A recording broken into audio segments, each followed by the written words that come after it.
வணக்கம் ஃப்ரெண்ட்ஸ், எல்லாரும் அப்படி நல்ல சுகமாக இருக்கிறீங்களா? நான் கௌரி ஹைக்கிறேன். இந்த வீடியோவில் நாங்கள் இன்றைக்கு பார்க்க போகிறது மோர் ரெசிபி. எந்த ஒரு கடுமையான பர்க்கையையும் ஈஸியாக சமாளிக்கக்கூடிய சூப்பரான ஒரு ரெசிபி மிகவும் ஹெல்த்தியும் ஈஸியுமான ரெசிபி. இந்த ரெசிபியை இப்போது எப்படி செய்கிறதுன்றதை பார்ப்போம் வாங்க.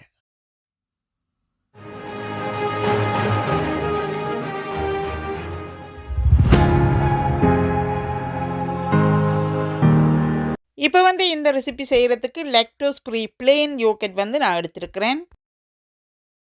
நான் எப்போவுமே இந்த யோகட் தான் பாவிக்கிறேன். இந்த பாருங்க, இது லாக்டோஸ் ஃப்ரீ இது டேஸ்ட்டும் கூட, அதோட ஹெல்த்துக்கும் நிறைய பெனிஃபிட் இருக்குது.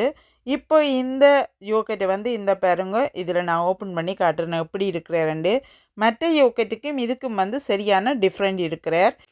இந்த யோகட் நீங்கள் எப்போவுமே பாவிக்கல் என்று சொல்லி சொன்னால் இந்த முறை நீங்கள் பாவித்து பாருங்கள். இப்போ இந்த கப்பால் ஒரு கப் யோகட் எடுத்திருக்கிறேன். இப்போ அதே கப்பால் 1.5 கப் தண்ணி சேர்த்துக்கொள்ளுகிறேன். இப்போ 1 கப் சேர்த்துக்கொள்ளுகிறேன். இப்போ 1/4 கப் சேர்த்துக்கொள்ளுகிறேன்.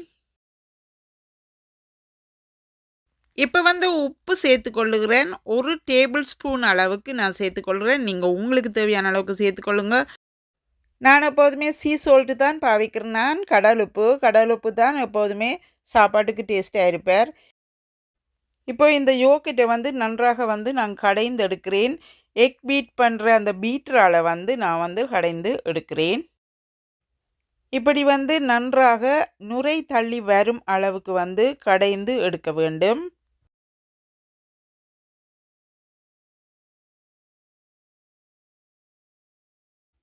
இப்போ நான் கடைந்து எடுத்தது ஓரளவுக்கு காணும். இப்போ நிப்பாட்ட போகிறேன். இந்த பாருங்க, இப்படி நுரை தள்ளி வந்திருக்கிறார் பாருங்க.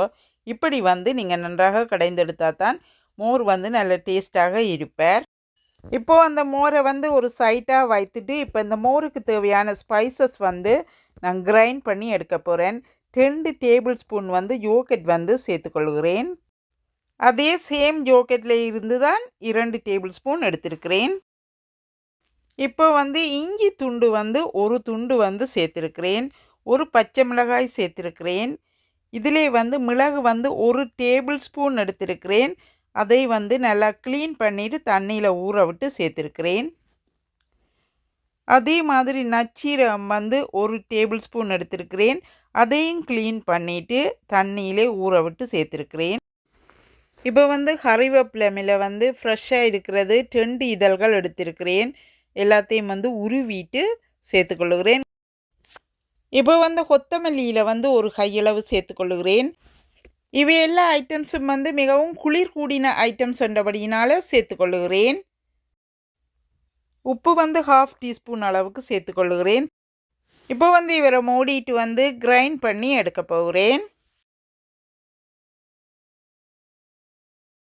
இப்போ கிரைண்ட் பண்ணி எடுத்துட்டு வந்த அந்த பேஸ்ட்டை இந்த மோர் கூட சேர்த்துக்கொள்ளுகிறேன். இன்னமும் 1/4 கப் அளவு தண்ணி கலந்து சேர்த்துக்கொள்ளுகிறேன். 1/4 கப் ஐஸ் கட்டி சேர்த்துருக்கிறேன். இப்போ ஒரு கைப்பிடி கொத்தமல்லி இலை கட் பண்ணி வச்சுக்கிறேன். 10 சின்ன வெங்காயம் சின்ன சின்ன பீசஸாக கட் பண்ணி வைத்திருக்கிறேன். அதோடு 6 பச்சை மிளகாய் சின்ன பீசஸாக கட் பண்ணி வைத்திருக்கிறேன். எல்லாத்தையும் இப்போ ஒன்றாக சேர்த்துக்கொள்ளுகிறேன். இப்போ எல்லாத்தையும் சேர்த்து நன்றாக ஒரு தடவை கலந்து விடுகிறேன். இத்துடன் தண்ணி இன்னமும் கொஞ்சம் சேர்த்துக்கொள்ளுகிறேன். உங்களுக்கு தேவையான அளவுக்கு தண்ணி சேர்த்துக்கொள்ளலாம். ஆனால் யோகட் அதுக்கேற்ற மாதிரி காணக்கூடிய அளவுக்கு இருக்க வேணும். இப்போ பாருங்க, அந்த மாதிரி சூப்பரான மோர் ரெடி ஆயிட்டார். இப்போ கொஞ்சம் உப்பு எக்ஸ்ட்ராவாக சேர்த்துக்கொள்ளுகிறேன். உப்பு தேவையான அளவுக்கு நீங்கள் பார்த்துட்டு சேர்த்துக்கொள்ளலாம். இந்த பாருங்க, மோர் எப்படி இருக்கிறாருன்னு சூப்பராக மோர் ரெடியாக இருக்கிறார். இப்போ கிளாஸில் ஊற்றி காட்டுறேன் பாருங்க எப்படி இருக்கிறாருண்டு. அந்த மாதிரி சூப்பரான ஒரு ரெசிபி நீங்களும் கட்டாயம் செய்து பாருங்க. வெக்கைக்கு நீங்கள் ஏர் கண்டிஷனர் தேவை என்று நினைக்கவே தேவையில்லை. இந்த மோருக்கு வந்து நான் சேர்த்திருக்கிற எல்லா ஐட்டம்ஸுமே மிகவும் குளிர்மையான ஐட்டம்ஸ் வந்து இந்த மோரை வந்து நீங்கள் எப்போ வேணுமென்றாலும் செய்து குடிக்கலாம். அந்த மாதிரி சூப்பராக இருப்பார். வெளிநாடுகளில் இருப்பவர்கள் இந்த மோரை தயார் செய்துட்டு நீங்கள் ஃப்ரிட்ஜில் வச்சு குடிக்கலாம். வசதி குறைந்த நாடுகளில் இருப்பவர்கள், ஃப்ரிட்ஜ் இல்லாதவர்கள் வந்து இந்த மோரை வந்து மண்பானையிலே தயார் செய்து வைத்துக்கொள்வார்கள். அதே மாதிரி நீங்களும் வந்து மண்பானையில் சேர்த்து வைத்துக்கொள்ளுங்கள். மிகவும் மிகவும் வந்து அருமையான ஒரு ரெசிபி வந்து. இந்த மோரை வந்து சின்ன பிள்ளைகள்லேருந்து பெரியாக்கள் வரைக்கும் குடிக்கலாம். மிகவும் டேஸ்டியும் ஹெல்த்தியுமான ஒரு ரெசிபி வந்து. இந்த ரெசிபி உங்களுக்கு பிடித்திருக்குன்னு சொல்லிட்டேன்னா இந்த ரெசிபிக்கு ஒரு லைக் பண்ணுங்கள், ஷேர் பண்ணுங்கள் மற்றவர்கள் பார்க்குறதுக்கு. அப்புறம் வந்து புதுசாக வருகிறவர்கள் வந்து என்னுடைய சேனலுக்கு வந்து சப்ஸ்கிரைப் பண்ணுங்கள். என்னுடைய எல்லா வீடியோஸையும் பார்த்து எனக்கு சப்போர்ட் பண்ணி கொண்டு இருக்கிற எல்லா உள்ளங்களுக்கும் நன்றி சொல்லி இந்த வீடியோவிலிருந்து விடைபெற்று கொண்டு இன்னும் ஒரு வீடியோவில் உங்கள் கூட இணைந்திருப்பேன். நன்றி, வணக்கம்.